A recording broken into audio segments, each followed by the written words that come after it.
Hey guys, welcome back to our channel. In this tech tutorial video, we're going to teach you how you can change the ownership of a space on ClickUp inside your workspace really quickly. For example, to transfer that ownership to one of your team members if you don't want to manage that space anymore. So let us guide you through this, guys. It is very simple.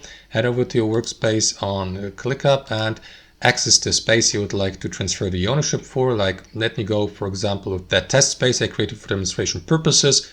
Click on these three dots to access its settings, and after that head over to space settings here, and here to the right select all space settings.